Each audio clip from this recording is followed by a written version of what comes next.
ข่อยก็บ่แม่นมืออาชีพเราพี่สุเอ้ยจำเป็นมีอาชีพก็แต่สิว่าอยู่เนาะ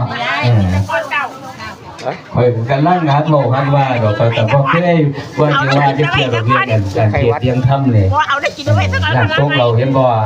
ลุงผมว่าฝนตกแล้วแต่เพิ่นสิเสียว่าปั๊บตกเลยซั่นว่าเลยขอบคุณในเมียนเพียงเอาไปไว้สักก่อนค่อยมาใหม่ได้ละบ่ได้